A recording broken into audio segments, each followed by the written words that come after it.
My father-in-law scorned my cooking, demanding only restaurant meals. "This slop is beneath me," he'd always sneer. At his birthday, an ironic twist revealed all. I said, "I cook your favorite meals there." His face fell, utterly stunned and speechless. This isn't just a story about a wedding dress. It's about the moment I realized the people closest to me could inflict the deepest wounds, and what it took to finally choose myself. For 3 years, every spare penny I earned as a veterinary receptionist vanished into a secret fund, a silent testament to a dream I'd clutched since I was 19. I had seen the dress in a bridal magazine years ago, vintage style, delicate lace sleeves, a cathedral train. It was $4,000, a fortune for Emily, working paycheck to paycheck, but I knew it was mine. $50 from every check until finally, 8 months before my wedding, it was real. I tried it on in the shop and I cried. Actual, joyous tears. I'd never felt so beautiful, so utterly a princess. The saleswoman agreed. I took my dream home, not to my tiny apartment, but to my mother Deborah's house, for safekeeping in her spacious closet. She promised to guard it, swore she was honored by my trust. It felt safe there. For months later, my cousin Brittany got engaged. Her wedding was scheduled just 2 weeks before mine. Brittany was Aunt Carol's daughter, the family's golden child. Thin, beautiful, working in marketing downtown. Deborah adored her, constantly praising Brittany's apartment, her handsome fiancé, her successful career. At every family gathering, I was compared, questioned why I couldn't be more like Brittany, why I was wasting my life answering phones. I'd learned to tune it out. Arguing with Deborah was a losing battle. Then, 3 weeks before Brittany's wedding, Deborah called. Her voice was uncharacteristically shaky, asking if I was sitting down. "Tell me," I said, my stomach tightening. Brittany's online-ordered dress was damaged, unfixable in time. And then, the words that stopped my world, "She's your size." I gave her your dress. My breath hitched. "Repeat that," I whispered. She did. She'd given Brittany my wedding dress. Brittany needed it more, she reasoned, her voice gaining an edge. "Your wedding is still 2 weeks after hers. You have plenty of time." She promised to return it. "You should be happy to help your cousin." I stood there, phone pressed to my ear, a cold wave of disbelief washing over me. How could my own mother do this?" I choked out. "Did you even ask me?" "I didn't have time." She was crying. "I knew you'd say yes, you're so selfless," Deborah insisted. Then the venom dripped. "You're being selfish for questioning it." Selfish. My voice finally found its fire. "I saved for 3 years for that dress. It was the most expensive thing I'd ever owned. Brittany has no right to wear it before I do. Get it back. Immediately." "It's too late," she said, her tone dismissive. "Brittany already took it to be altered. Just a minor tuck at the waist, a hem adjustment. You probably won't even notice." I hung up. My fingers shaking, I called Brittany. I demanded she stop the alterations, return my dress. She laughed. "Your mother already gave permission," she purred. "It's technically a gift now. You're being petty and jealous. My wedding is more important anyway. I'm marrying a lawyer, you're marrying a mechanic. You should be honored." The seamstress, bless her heart, was apologetic but firm. "My hands are tied. Brittany's paying me." 2 days later, a photo arrived from Brittany. She was in my dress. "It looks better on me than it ever would on you," she wrote. "The fitted waist really shows off my figure. You should probably find something more forgiving for your body type." I didn't respond. Brittany wore my dress to her wedding. I didn't go. Deborah called me ungrateful. Aunt Carol said I was trying to ruin Brittany's special day. The whole family rallied around Brittany, the favorite, leaving me, the receptionist, completely isolated. I found an $800 dress, simpler, no lace, no tears. It was fine. It looked nice. But it wasn't my dress. My wedding day arrived. Michael, my husband, smiled when he saw me. People said I looked stunning. But with every compliment, I saw my dress, hanging in Brittany's closet, the one I'd saved for, the one meant to make me feel like a princess. At the reception, Michael squeezed my hand. "Are you okay?" he asked. I nodded, lied. He reminded me we were starting our life together, and that was all that mattered. I kissed him, I meant it, but part of me still ached for that lace. 3 weeks later, Deborah called, asking to visit. "You're not welcome in my home," I stated flatly. A long silence, then, "Are you still upset about the dress? Your wedding was fine. You looked beautiful. You need to move on and stop being dramatic." I hung up. She called back. I blocked her number. She called Michael. He answered once, told her I made my own choices, and blocked her too. 2 days later, she showed up at the clinic during my shift, demanding to talk. I told her to leave. She raised her voice, "I'm your mother. You owe me respect." The waiting room froze. My boss came out, and after I shook my head, he politely asked her to leave. She refused, said she had every right. He threatened to call the police. She left, but stood in the parking lot for 20 minutes, staring. That night, Aunt Carol's email hit my inbox. "We need to talk about this family." I opened it. "You're tearing the family apart over a piece of fabric," she wrote, claiming Brittany was devastated by my grudge, that my mother was sick with stress because of me.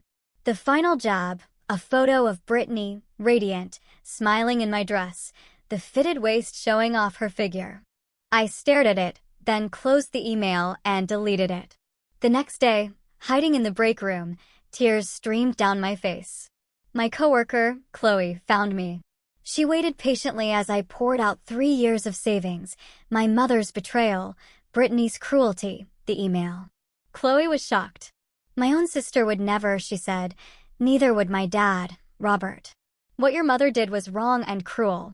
Hearing her say it, confirming my feelings were valid, was like a physical release.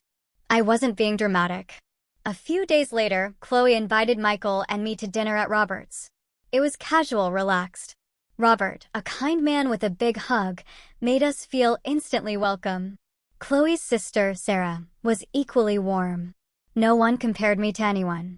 No one asked why I wasn't more successful. Robert listened, asked questions, genuinely interested. This was what family was supposed to feel like. My chest ached with a longing for what I'd missed. For months after my wedding, 2 pink lines changed everything. Joy surged, quickly followed by dread. A baby. Deborah would see it as her right to re-enter my life. She'd demand access, act like nothing happened, expecting forgiveness. The joy and dread twisted, making me sick. Michael held me tight when I told him. He saw the fear in my eyes. "She won't get to our child," he declared, his voice firm. "Any grandmother who would hurt you that badly doesn't deserve to know our daughter." His words were a shield. We would protect our baby, Lily, from that kind of toxicity. We would build our own family. 6 weeks later, Deborah found out. A cousin saw Michael buying baby supplies. Deborah called Michael, crying, claiming her right to her grandchild, calling me cruel. Michael didn't waver. "You caused this, you made your choices, now live with the consequences." He hung up, blocked her again. 2 days later, Michael and I sat at the kitchen table, crafting a letter. I poured out my heart, her disrespect, giving away the dress, defending Brittany, harassing me at work. "I will not expose my daughter to someone who treats people this way," I wrote. "This isn't about punishment or revenge. This is about protecting myself and my child. This is my final communication." I sealed it, walked to the mailbox, and felt an immediate, overwhelming relief. My shoulders relaxed.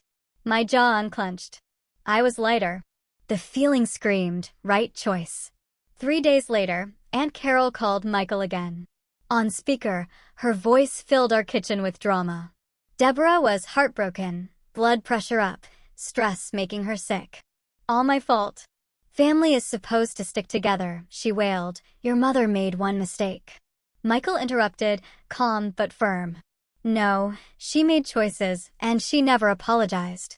We are protecting our family. That is final." He blocked the number, then changed his entire phone number. "I'm done letting your family harass us," he told me. Another wave of peace washed over me. Then came the group chat. A notification. Family discussion. 23 people, cousins, aunts, uncles. Messages streamed in. "My cousin Ashley, you're being unreasonable." "Uncle Mark, your mother is devastated. Be the bigger person."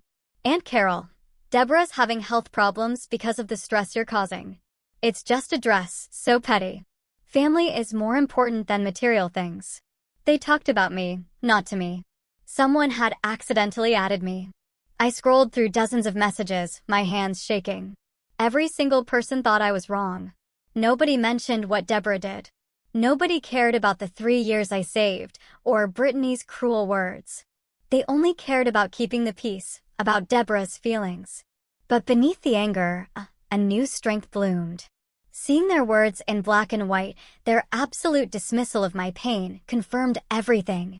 These people didn't care about me. They cared about appearances. I took screenshots of every message, created a folder, why we made the right choice. For the inevitable moments of doubt. Then I quietly left the chat. Let them wonder. 6 weeks later, Chloe asked about my Saturday plans. I want to throw you a baby shower, she announced. Robert, Sarah, coworkers, everyone wanted to celebrate. I cried right there in the break room. You deserve to be celebrated, Chloe said, hugging me. The shower was at Chloe's. Pink balloons, a welcome baby girl cake. Sarah took photos. Robert arrived with a giant stuffed elephant. 15 people, my chosen family. Not one mention of Deborah. Not one word of reconciliation. Just celebration. Robert, Tim now to Lily, would be there for her first steps, her first words. Chloe and Sarah would be her aunts. They loved her unconditionally. This was what family was supposed to feel like. Lily was born on a Tuesday morning in April. Long, painful labor, but the moment she was in my arms, a fierce, primal certainty settled in my chest. I would never let my mother hurt this baby. I would protect her from toxic people, cruel words, and favoritism. Michael, tears in his eyes, snapped a photo. When I saw it later, I barely recognized myself. I looked fierce, protective, completely sure. On our second day in the hospital, a nurse approached, uncomfortable. There's a woman at the station claiming to be Lily's grandmother. My heart hammered. Michael stood. We don't have any unapproved visitors. He walked out. I clutched Lily close. I heard Michael's firm voice, Deborah's high-pitched pleading, her sobs. She has no rights here. Leave, or I'll call security. Then, footsteps fading. Michael returned, jaw tight. She's gone. They won't let her back. I nodded, holding Lily tighter. Michael sat, wrapping his arms around us both. We're safe. I'll always protect us. 2 weeks later, scrolling Facebook while nursing Lily, I saw Deborah's post. A long, detailed saga of being denied access to her only grandchild. How she raised me, sacrificed for me, and this was how I repaid her. Grandparents' rights. Heartbreaking. Aunt Carol commented. Cousins with crying emojis. People I barely knew expressed sympathy. Then, a comment from Sarah. There are 2 sides to every story. Sometimes people make choices to protect their children. Boundaries are healthy. Several coworkers agreed. Good mother making hard choices. Tears welled, but they were not sad tears. I wasn't alone. I had people on my side. 6 months passed.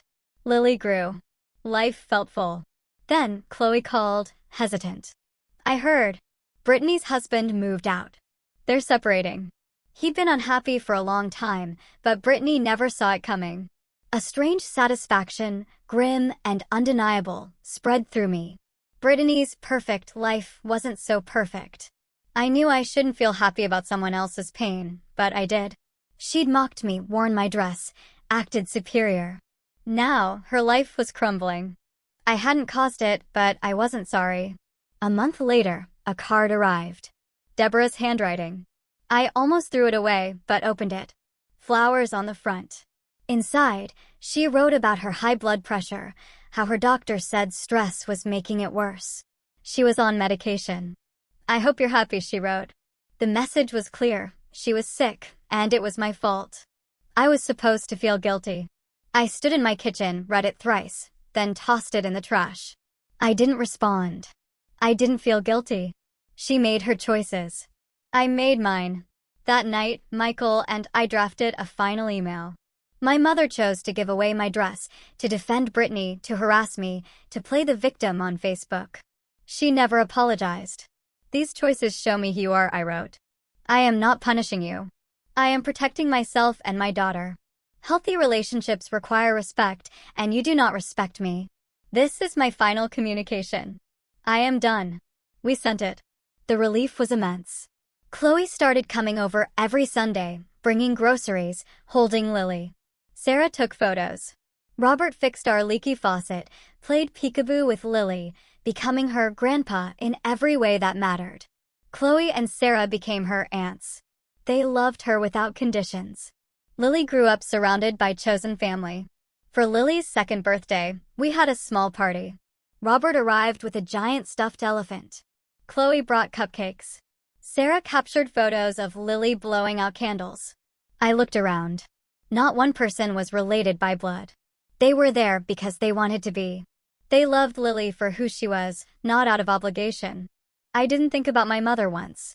I just felt grateful for the family we'd built. A few weeks later, cleaning a closet, a folded magazine page fluttered out. My wedding dress. The one I'd saved for. The one Deborah gave away. I stared at it. It was never truly about the dress. It was about wanting Deborah to see me as worthy, to value me like she valued Brittany, to be good enough. The dress couldn't have given me that. Nothing could have, because Deborah was never going to see me that way. I folded the page and put it in the recycling. Lily called from her crib. I picked her up, her arms around my neck. My daughter would never question her worth. She would never have to earn love. She had parents who protected her, a family who cherished her. I had zero regrets. Sometimes, I wondered if Deborah thought about what she lost. If she regretted giving away my dress, defending Brittany, or showing up at the hospital. If she understood her actions cost her a relationship with her granddaughter. But mostly, I was too busy being happy to care. I had Lily, Michael, Chloe, Sarah, Robert. I had people who showed up and stayed. I built the family I always wanted. And my mother wasn't part of it. That was her loss, not mine. This is a different kind of fire, a slow burn of disrespect that turned into a dazzling triumph. For 5 years, my father-in-law made it his personal mission to humiliate me at every family dinner, calling my cooking worthless. But he never saw the delicious irony that was about to serve him a massive slice of humble pie. Cooking wasn't just a job for me, it was in my blood, a legacy from my Italian grandmother, who ran a small restaurant for 40 years. My husband Ethan loved that about me. We bonded over food, spent our first dates exploring new restaurants, cooking elaborate meals in my tiny apartment kitchen. Ethan said I made simple pasta taste 5-star. But Richard, Ethan's father, didn't care about any of that. Richard decided he didn't like me before he even met me. Ethan later told me Richard had a different woman picked out for him, a wealthy business partner's daughter. I, Olivia, was a line cook with student loans, living in an apartment smaller than Richard's closet. I wasn't good enough. The first time I cooked for the family was Thanksgiving during our engagement. 3 days I spent preparing a full spread, herb butter turkey, homemade cranberry, roasted garlic, mashed potatoes, fresh rolls, 3 pies. I desperately wanted to impress Richard, to show him I was worthy. He showed up, looked at the table like I'd served garbage, then pulled out his phone and ordered takeout from a steakhouse. He ate his delivered meal at the table while everyone else ate my food. Ethan said nothing. His mother, Susan, said nothing. They all just pretended it was normal. I told myself it was a one-time thing. It wasn't. Every family gathering, Richard refused my food. His stomach was bothering him. He was on a special diet. Late lunch. The excuses changed, but the result was always the same. Delivered food, eaten in front of my untouched dishes. Christmas, he ordered Chinese. Easter, pancakes from a diner. For Ethan's birthday, he ordered pizza and called my lasagna undercooked, even though he hadn't even tasted it. The worst part was his public slander. He told friends I couldn't boil water. He told relatives Ethan was wasting away. He told anyone who listened I was a terrible cook. None of it was true. I was a professional, trained by award-winning chefs. I could make dishes that brought tears to people's eyes. But Richard had decided I was incompetent before a single bite, and nothing would change his mind. Ethan defended me sometimes, but not enough. He'd say his father was stubborn, would come around, or that I should just ignore it. Easy for him to say. He wasn't the one being humiliated. 2 years into our marriage, I got my break. A new downtown restaurant, Bellini's, needed a head chef. The owner, Ava, had eaten my food at my previous bistro and remembered it. She wanted me to design the entire menu, classic Italian with a modern twist. I took the job. I kept it a secret from Richard and his family. Ethan knew, of course, but he understood when I asked him to keep it quiet. I wanted to build something on my own. Bellini's opened in the spring and immediately exploded. Glowing reviews. Weekend reservations booked months in advance. People drove from other cities for my braised short ribs, my handmade gnocchi, my tiramisu. I was so proud. 8 months later, Susan mentioned something casually at Sunday dinner as Richard ate delivered sushi while we enjoyed my roast chicken. Richard's found a new favorite restaurant, she chirped. That Italian place downtown, Bellini's. He goes twice a month, always orders the mushroom risotto and chicken piccata. Says it's the best Italian food he's ever tasted. I just smiled and said, that's nice. I said nothing more. For the next year, I watched. Richard insulted my home cooking, unknowingly praising my restaurant food. One Sunday, he wiped barbecue sauce from his fingers and told his brother on speakerphone that Bellini's had the best Italian food in the state, while my herb-roasted lamb sat untouched. I put down my fork. His birthday was in 4 weeks. I would plan something he'd never forget. Monday morning, I cornered Ava. I told her everything. 5 years of humiliation, his takeout orders, his insults, his double life of praising my restaurant food while dismissing me. Ava listened, then burst into a genuine belly laugh. He sounds like a piece of work, she gasped, wiping tears. What do you want to do? I told her his birthday was coming, and I imagined his family might want to celebrate somewhere nice, like Bellini's. Ava's smile widened. I'll make sure you have the best table. Want me to personally introduce you to the birthday boy? Perfect, I said. Ethan noticed the shift in me that week. I hummed while cooking, smiled when Susan called about birthday plans. I even volunteered to help organize. Wednesday night, he found me testing a new risotto recipe. Why are you so happy about his birthday? He asked. I stirred the arborio rice slowly, then told him my plan. I wanted to host it at Bellini's. I wanted him to enjoy my food one last time before finding out who made it. I was tired of being treated like I was worthless when I'd built something incredible. Ethan's hands went flat on the counter. He'll be humiliated, he said, pale. He'll be angry. This will cause problems for years. I stopped stirring, turned to face him. He's humiliated me for 5 years, I stated, my voice steady. He ordered takeout while my food got cold. He told everyone I couldn't boil water while eating my cooking twice a month. Maybe it's his turn to feel uncomfortable. Ethan looked at me for a long time, then nodded slowly. If this is what you need, I'll support you. The knot in my chest finally loosened. Thursday, my phone rang. Susan. About Richard's birthday next week, she said. He loves that new Italian place downtown, Bellini's. I thought maybe we could try it. You know anything about it, since it's in your neighborhood? I've heard good things, I replied, a smirk playing on my lips. The food is excellent. I'd be happy to make a reservation. Susan sounded pleased. So nice you're taking initiative. Richard will be thrilled. I confirmed the reservation with Ava. 8 people, Saturday night. Friday morning, I pulled Mia, my sous chef, into the prep kitchen. She knew all about Richard's antics. I'd vented to her countless times. I spread out my notes. Mushroom risotto with truffle oil. Chicken piccata with lemon and capers. Butternut squash appetizer. Fresh pasta. Tiramisu. Everything Richard had ever ordered or praised at Bellini's, plus a few seasonal items. Mia grinned. This is the best revenge I've ever heard of, she vowed. I'll make every single dish perfect. The week crawled. Wednesday, Ethan made one last attempt to talk me out of it. He'll never forgive us. He holds grudges. I took his hand. I'm tired of feeling worthless. I deserve respect. I need you to support me. He squeezed my hand. I'm with you. I should have stood up to him years ago. I'm proud of you. Thursday, Noah, one of our best servers, stopped me. Richard was in for lunch. Raved about the new seasonal menu.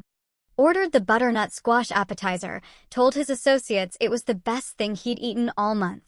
I smiled. That dish went straight onto Richard's tasting menu. He'd praise it again, without knowing. Saturday morning, my stomach was tight, hands trembling. Nervous but ready, I told Ethan. This was it. I got to Bellini's 3 hours early, taking over the station for his menu. I made the pasta dough by hand, cleaned the mushrooms, pureed the squash from scratch. Mia worked beside me, giving encouraging glances. Around 5 p.m., she squeezed my shoulder. You've earned this. Your food speaks for itself. He's about to learn what everyone else already knows. I took a deep breath. Back to work. 6:30 arrived in a rush. Through the kitchen window, I saw Richard, dark suit, huge smile. Susan followed. Ethan, pale, caught my eye, gave a small nod. Noah led them to the table, with a perfect view of the open kitchen. Richard looked around with obvious pleasure. He was at his favorite restaurant. Susan kept glancing towards the kitchen, hoping for a glimpse of the famous chef. I stepped back, focused. Perfection. Noah appeared with the order slip. Richard's choices: mushroom risotto, chicken piccata, and the butternut squash appetizer. Just as predicted. Ethan ordered pasta, but his knee bounced frantically under the table. He looked terrified. I started plating the squash. Every element had to be flawless. The puree, the brown butter, the crispy sage. An art piece. I handed it to Noah, watching him carry it across the dining room. Richard's face lit up. He picked up his fork, cut into the squash, closed his eyes. A long, slow chew. His shoulders relaxed. He opened his eyes, started talking, gesturing, smiling wider than I'd ever seen him at a family dinner. Phyllis leaned over, tasted it, smiled. He was probably calling it genius. Praising the chef, without knowing. I turned to his risotto. My hands were steady now. Everything was going to plan. I plated the risotto with precision, then the chicken piccata. Perfect. I handed them to Noah. Through the window, Richard looked at the food like a gift. He cut into the chicken, closed his eyes again. He spoke to Phyllis, gesturing with both hands. How good it was. Why he came here twice a month. That Bellini chef understood Italian food. The knot in my chest completely unraveled. He was praising my cooking. He just didn't know it. 20 minutes later, Ava appeared in the kitchen doorway, caught my eye, tilted her head. I nodded. This was it. I untied my chef's coat, slipped it off. Beneath, my white chef's jacket, my name stitched in blue over the left pocket. I smoothed it down and walked out. The dining room felt exposed. Diners glanced, curious. My eyes fixed on Richard's table. Leonard in his suit. Susan, hands folded. Ethan, gripping the table, knuckles white. Ava smiled, put a hand on my shoulder, and turned to Richard. I'd like to introduce you to my head chef, she began, the person who designed every dish on this menu. The creator of the mushroom risotto and chicken piccata you've been ordering for the past 8 months. Silence. The table went utterly still. Richard stared, mouth slightly open, no sound. His face began to redden, a flush creeping up his neck. He looked at my jacket, my name, then the kitchen behind me. He sat down heavily. The water glass shook. Susan gasped, her hand flying to her mouth. She looked at Richard, then me, then back at Richard. Ethan's hand found mine across the table, squeezing. His palm was sweating, his fingers trembled, but he held on. I looked at Richard, my voice calm, professional. I'm glad you've been enjoying the food. That mushroom risotto you order every time? It's my grandmother's recipe. The one she taught me when I was 12. I could feel other diners watching. This was my kitchen. My restaurant. My food. Richard's face was crimson. I had no idea, he stammered, his voice tight. That's true, I smiled. I deliberately never mentioned it. He tried to dismiss it. Restaurant food is different from home cooking. I cut him off, my smile unwavering. You've never actually tasted my home cooking. You order delivery every time. 5 years of refusing to try anything I made, while eating food from my restaurant twice a month. Susan, bless her heart, spoke up. quietly, but everyone heard. I always thought Olivia's food looked beautiful. I wondered why you never tried it. Richard turned, sharp and angry, but Susan didn't look away. For the first time, she stood her ground. Ethan stood up, his chair scraping loudly. He put his arm around my shoulders. His voice, stronger than I'd ever heard it, cut through the tension. I'm proud of what Olivia built. And I'm tired of watching you disrespect my wife. If you can't treat her with basic courtesy, then we won't be attending family dinners anymore. My eyes burned. Tears pricked, but I blinked them back. Ethan had never chosen me so clearly, so publicly. Ava stepped in smoothly, offering complimentary dessert, suggesting we continue the conversation later. She gave me a small nod. I turned and walked back to the kitchen, my legs shaking slightly. Mia met me, pulling me into a hug. You handled that perfectly. His face was priceless. Everyone in the kitchen was watching. My hands were no longer shaking. I'd finally said what needed to be said. I'd made Richard face the truth. I went back to work. Orders to fill, dishes to plate. The rest of Richard's dinner was quiet. I watched him eat his chicken piccata, slowly, as if truly tasting it for the first time. He studied the plate, the sauce, the capers. When the complimentary tiramisu arrived, he ate every bite. No words. But he finished it. As they left, Richard walked past the window, then stopped, turned, and nodded once in my direction. Small, brief, but more acknowledgement than I'd ever received. Ethan and I went home, talking for hours. He apologized for not defending me sooner, for letting his father control our lives. He promised things would be different. Tonight showed me I can choose you over his approval, he said. I should have done it years ago. I believed him. I'd seen his stand. Felt his arm around me. That was real. That was something we could build on. 3 days later, Susan called. Can we meet for lunch? Just us. Her voice was softer. We met at a small cafe. She hugged me immediately. I need to apologize, she said, tears in her eyes. I stayed silent for too many years. I was raised to keep the peace. Watching Richard's face at the restaurant, it made me see how wrong I was. She wanted a real relationship. We talked for 2 hours about everything but Richard. It felt easy, natural, like meeting for the first time. The following week, Richard showed up at our apartment. He held a reservation confirmation for Bellini's. Will you be cooking tonight? He asked. I told him I worked every Friday and Saturday. Good, he said. I'm bringing some business associates. Want to show off the best Italian restaurant in the city. He didn't apologize. Didn't say he was wrong. But he was standing in my doorway, asking about my work, acknowledging what I did. It was something. Ethan stood behind me, his hand on my shoulder, holding his breath. Richard looked at us both.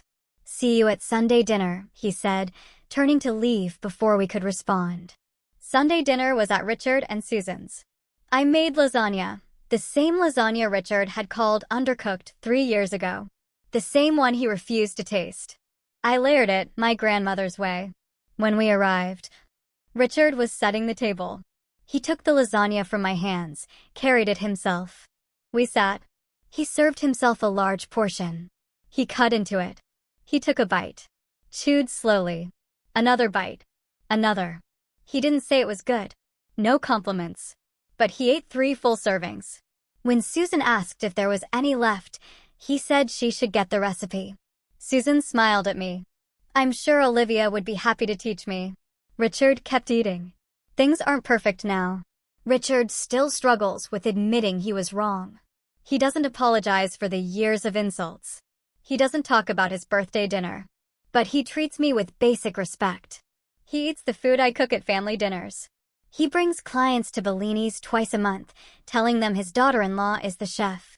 He brags about the restaurant, its awards, its booked reservations. Ethan and I are stronger. We set boundaries.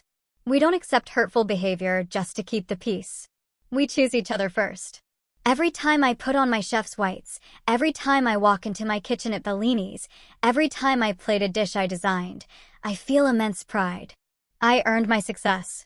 I built something real with my own hands and skills. I don't need Richard's approval to feel worthy. I never did. It's amazing what happens when you finally stand up for yourself and claim your worth. Have you ever had a moment where you flipped the script on someone who underestimated you? Share your victory in the comments below.